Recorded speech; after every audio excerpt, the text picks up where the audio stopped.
Ever find yourself curious about how to be as polite as the British? It's a fascinating topic indeed. British politeness is a cornerstone of the culture, a dance of words and gestures that goes beyond mere courtesy.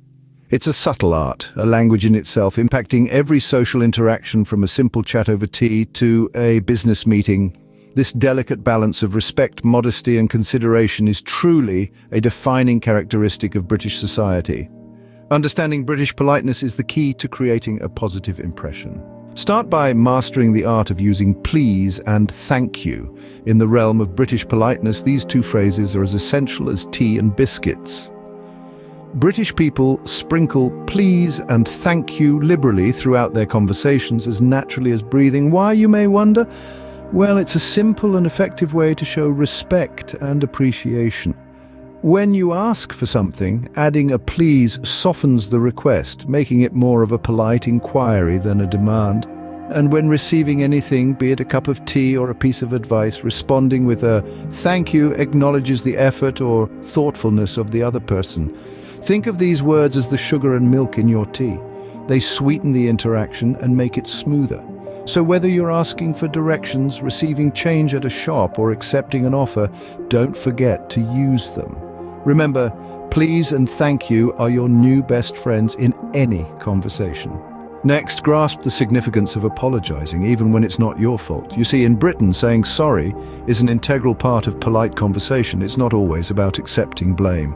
More often than not, it's a way of showing empathy and consideration for others. Imagine you're walking down a crowded street and someone bumps into you. In Britain, both parties are likely to apologize. The person who bumped into you and you, the bumpy. Sounds strange, doesn't it? Well, it's part of the charm.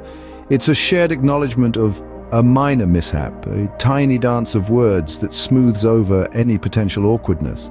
This frequent use of sorry is a social lubricant, easing interactions and promoting harmony. It demonstrates an awareness of the people around you and a respect for their comfort and feelings. So when in doubt, say sorry. Now, let's delve into the art of understatement and indirectness. This is a quintessential facet of British politeness, a way of communicating that shies away from being too direct or overly explicit. British people often employ understatement and indirectness to express their thoughts and feelings, sidestepping the potential for confrontation and ensuring a harmonious interaction. Imagine you're at a dinner party. The food is, well, less than satisfactory. A Brit might say, the meal is quite interesting, instead of bluntly stating, the food is awful. This is a classic example of understatement, dialing down the intensity of the sentiment. Indirectness, on the other hand, is a way of saying something without saying it outright. Let's say you're at a meeting that's dragging on.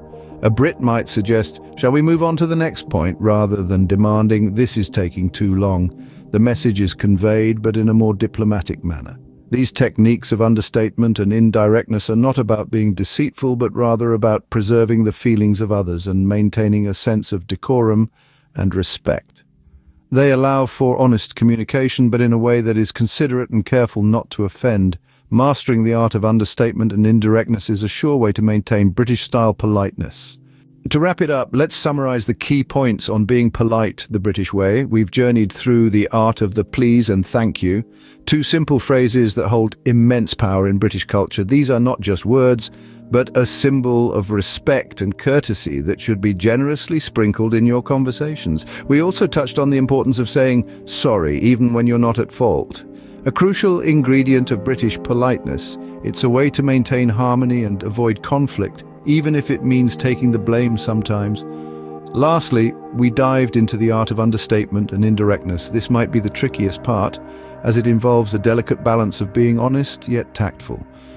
Remember, being too direct might be interpreted as rudeness. By integrating these elements into your daily conversations, you're well on your way to mastering the art of British politeness.